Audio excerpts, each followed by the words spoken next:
Hello and welcome back to Abigail's Bookshelf. Can you believe it's July?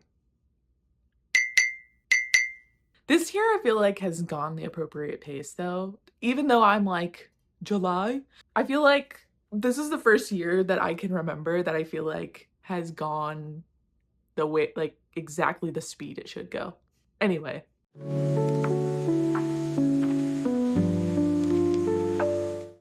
today I want to do a little mid-year check-in, a mid-year wrap-up, and just talk about my favorites of the year so far, my least favorites of the year so far, some stuff that I'm looking forward to coming out, and then just like other stuff I've been enjoying because the world is bad, in case you didn't know.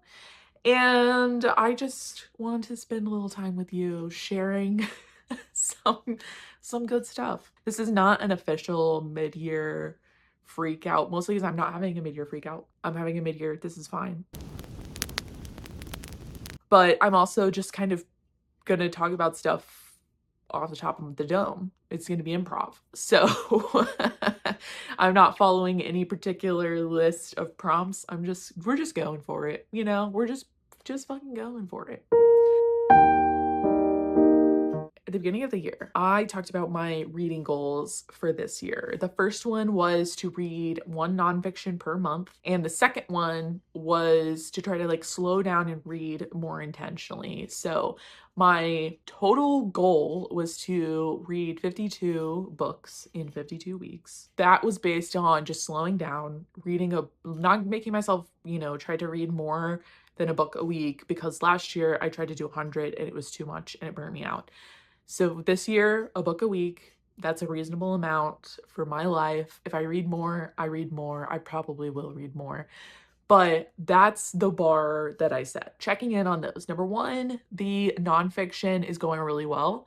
I am halfway through, so I've read 6 so far. I'm not entirely sure because, like I said, this is improv, how I'm doing on my prompts. So I'll just put up the board and show you which of my subject areas I've hit.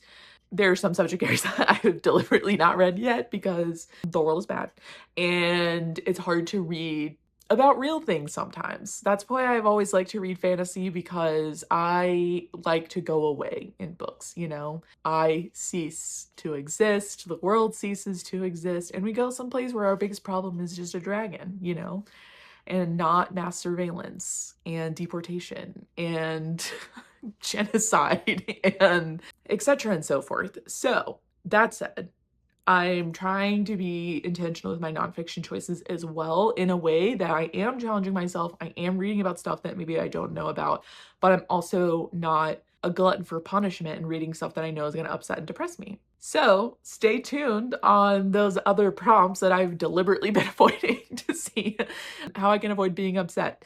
If you have any recommendations for any of those subjects, please drop them below. I am enjoying the process. I still would prefer to read fantasy, but it's good for me to challenge myself and read other stuff. So that's why I did it. Second, it is July 7th at this moment. I've only read 1 book in July so far, so I am at 29 books. And I believe that we are further along than 29 weeks. I told you this is improv. It's improv, baby.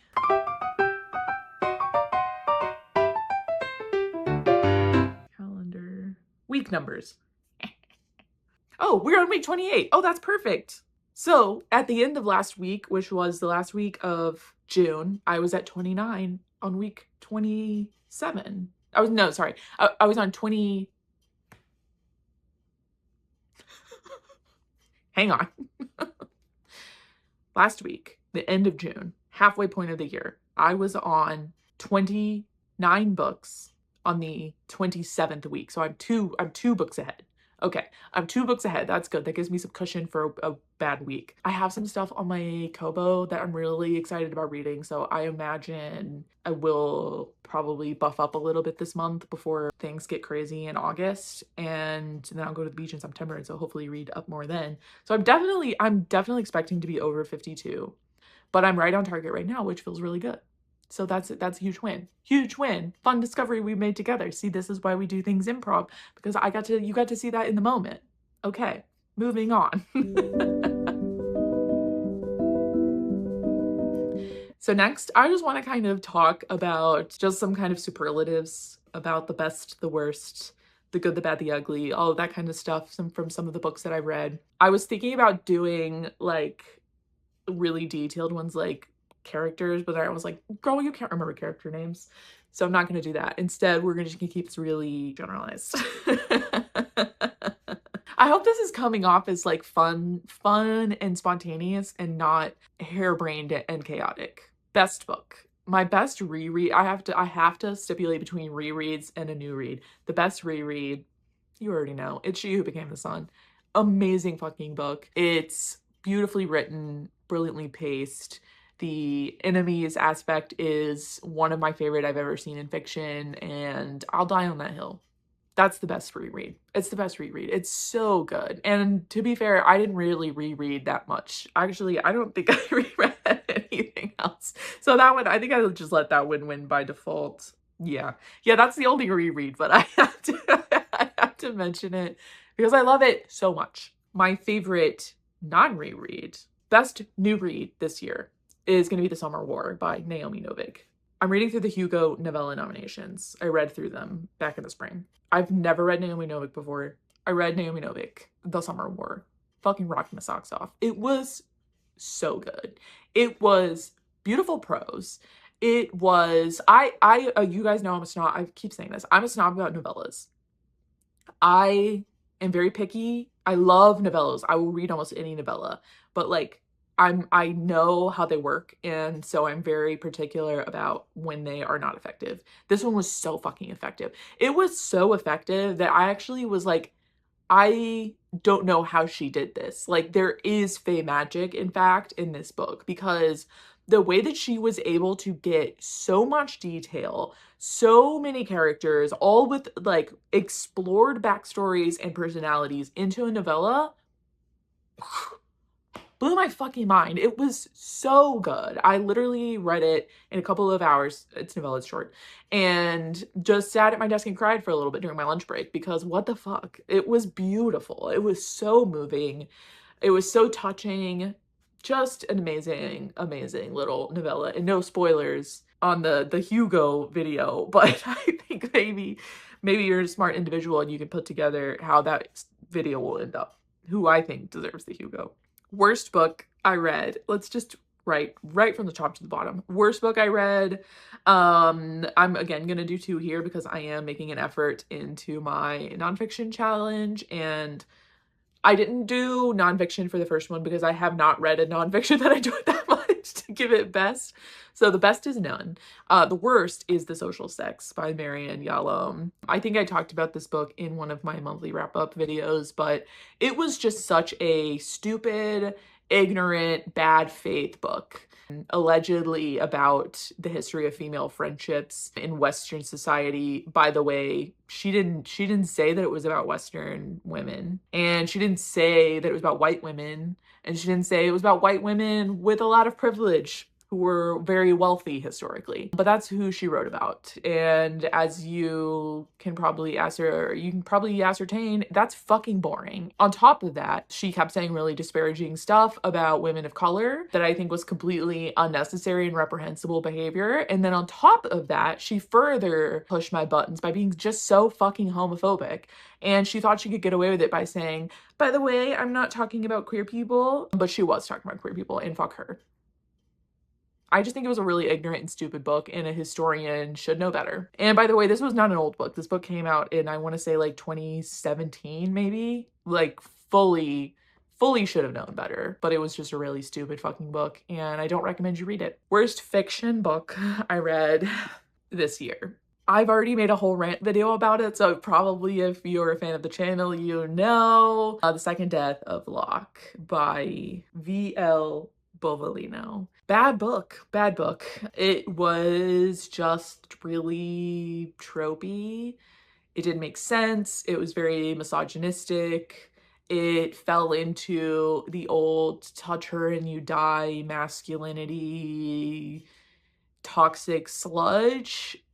shithole that a lot of romantasy likes to fall into these days. It was just badly done. And beyond the sort of politics of the choices that she made, I think it also was just like badly paced. Bad, like the craft, the essential craft of it was not good. It sucked. It sucked. The characters were deeply fucking unlikable. And not in a way of like you were supposed to not like them. Like I think I was supposed to feel sympathy for them and I didn't. I thought they were fucking idiots. And I didn't like them. And if you want more than that, hop over there onto my long rant video and hear all of the thoughts unfiltered. I don't like making rant videos. I know those historically do the best, not only on my channel, but on YouTube, because people love to be enraged. They love rage bait. They love other people being mad. Being mad is a very cathartic feeling right now.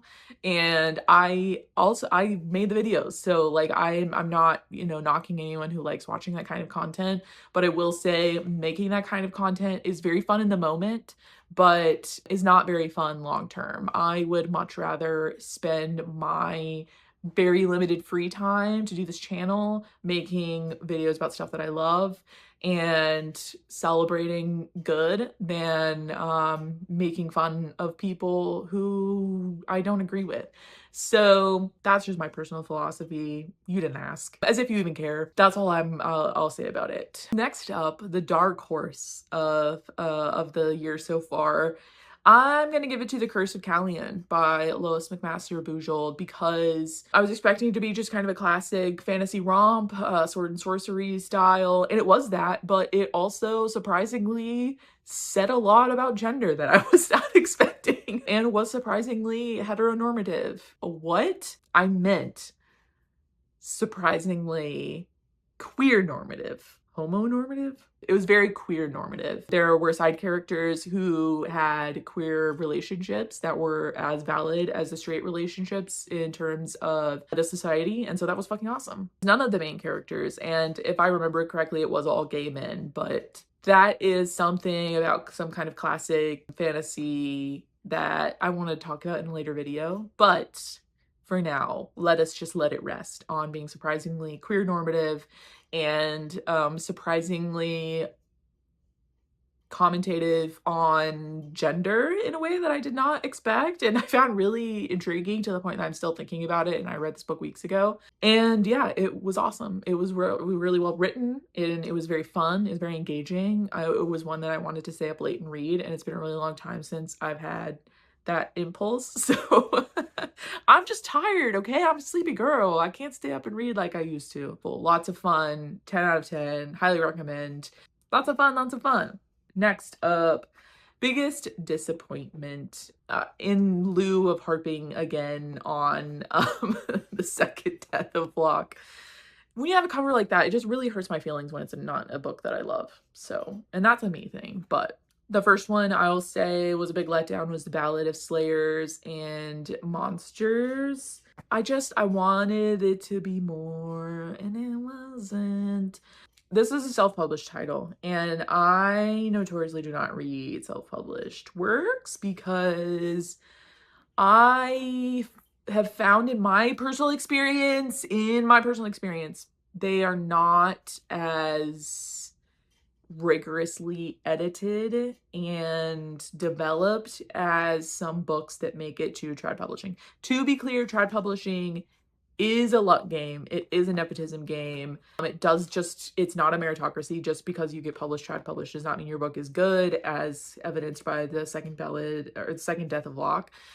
However, I do believe that people who debut in trad publishing often, not always, often are books that were more strongly and rigorously edited by the author and then by the publishing house. That's less true than it used to be, and I will fully admit that, but I think those additional barriers to entry often make sure that there's no way for me to say that's not sounding like an asshole, but it separates the wheat from the chaff, unfortunately. And that's not to say there are not good published self-published books. There absolutely are. There are a lot of reasons people self-publish, but in my personal experience, one of the things that I've found is that the author has more creative control, and authors having more creative control is not necessarily always the right answer. I have been writing for a long time and writing in groups, and I've learned through writing in groups that your favorite idea is not necessarily your best idea, and that there can be a lot of constructive work done by getting feedback from professionals on your work, and you can be exposed to things that you didn't necessarily know were problems, etc. and so forth. This was not meant to be like a whole thing about self-publishing. The point that I'm trying to make is that I think the ballads had a lot of the hallmarks of self-published writing that keep me away from reading self-published writing. So that's how I feel. That's not the law, that's not the rule. I obviously can be wrong. My personal philosophy on everything is, hey man, it depends. So take that with a grain of salt. What I'm trying to say is this book was a letdown to me because it had some of those hallmarks, self-published work that make me just like not really interested in reading it. It's can be very fictiony, very tropey, very convenient. It just needed like a more fine tune on the edits for stuff to make sense. I can tell that the author loved writing this story, and that goes a long way. That's wonderful. But at the end of the day, I want to read like high caliber, high quality work, and I just don't think this one was. That's fine. That's fine. You can read stuff and enjoy it, and I hate it, and etc. and so forth, and reverse and Uno reverse and whatever.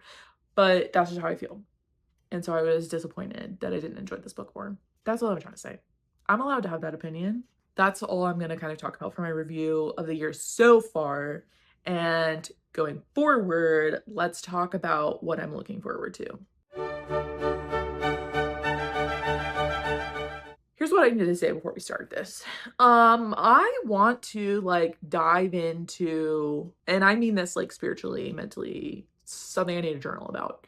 Why is it that I can't quit T. Kingfisher? The Sword Soldier series, amazing. One of my favorite novella series of all time. And you guys know how I feel about novellas. Love, love, love, love, love the Sword Soldier series. So good. Everything else I've read by T. Kingfisher, I could just do without. Most everything else I've read by T. Kingfisher has just been like a really big disappointment for me. And I don't understand how that alchemy works, right? Like what happened? Every time I see Tor posting about, oh, we have a new T. Kingfisher book, my dumbass is reading it. I know that I don't like anything except Sword Soldier. I'm still seated for everything that she puts out. How did she do that? Anyway, that's to say, two of the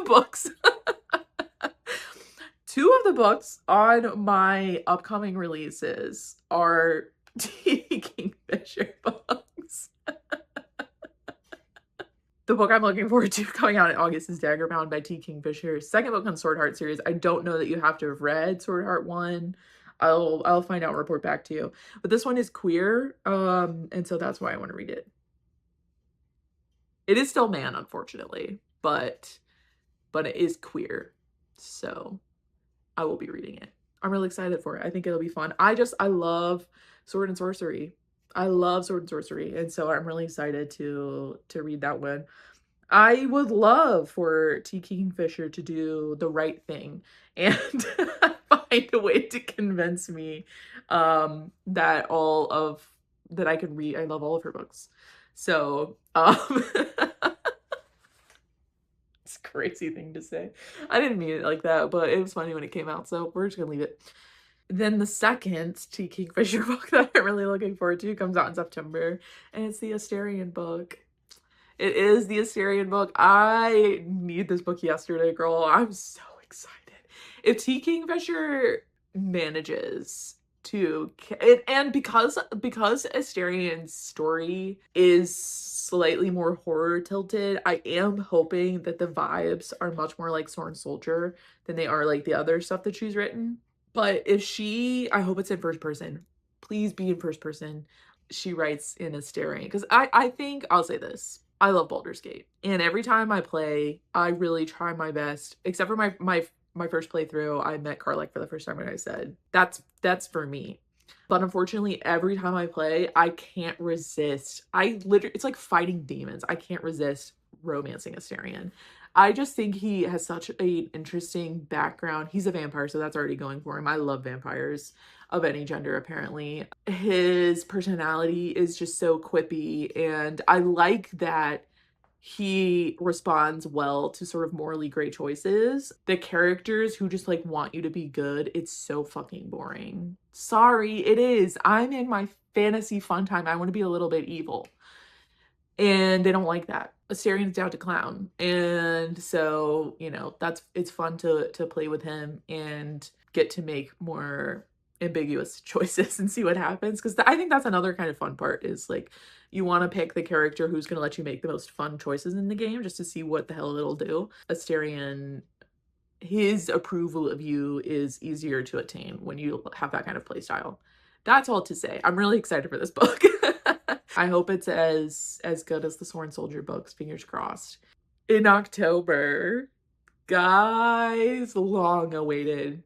I read Vicious by V.E. Schwab in 2016. No, it was 2015 because it was in the fall. I saw her at the Decatur Book Festival and I bought Vicious because I was like, oh, you don't really read books about like supervillains a lot, so let me get this one. It was at the height of Marvel, right? So like Marvel's prime. We were all superhero pilled. I read it. I loved it. I still to this day love it. Reread's coming imminently. And I waited so long for book 2, and then I waited so long for book 3. And I am a V.E. Schwab girl. Okay, I love V.E. Schwab. I will read and buy everything that she creates, but The Vicious is just my favorite. It's just my favorite. And I am very, very excited to see the end of this story in November. Half Heart by Lyndon Lewis is releasing. I read the first sister and the second Rebel. I was right. It's up there. Second Rebel. I've not read The Last Hero yet because I don't want that series to be done. And it will be done when I finish reading it. And so if I don't finish reading it, it's not done. I love the Second Sister series. It's so fucking good. It's so fun. I need to read it again and like finish it. I don't want to. I'm notorious about this. I will watch a series up until the last episode and just not watch the last episode. I will read a book series and stop before the final book. I don't want things to be over. And so I would rather hang in suspense than it be over. And maybe I should talk to my therapist about that. But that's to say, I love the Second Sister series, even though I have not finished it. And so I'm really excited for Lewis's new book, which I believe is slightly more fantasy about gods. I love books about gods. That's like my whole thing. So I'm really, really excited for that. So lots of fun releases coming up. And I don't have anything for December because nobody has said if they're going to release anything in December.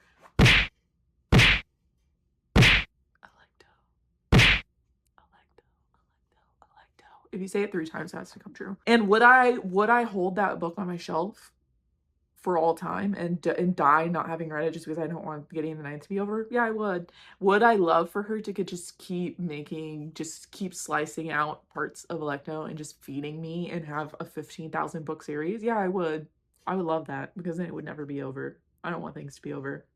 Anyway, this video should be over. It's gone on long enough. That's how the reading year's gone so far. I want to really quickly touch on a couple of goals I have for the rest of the year. One, I want to keep up the book buying ban. I got a Kobo to replace my Kindle. Unfortunately, I'm not able to get anything off my Kindle except my Tor books because Tor is not evil and doesn't put that stupid software on it to where you can't download it onto I bought it. It's mine. Amazon, you piece of shit. And I can't read it because it's on a Kindle and not on the Kobo. But I got a Kobo. I'm loving my Kobo. I'm having so much fun on the Kobo. Reading so many more library books, ebooks, because my Libby can sync directly. And so I can just download them straight on the fucking device. It's awesome. Having a lot of fun. Having a lot of fun on the Kobo. Reading a lot. So I want to keep up my book buying ban and try not to purchase things. I will buy all of those new releases that I just mentioned.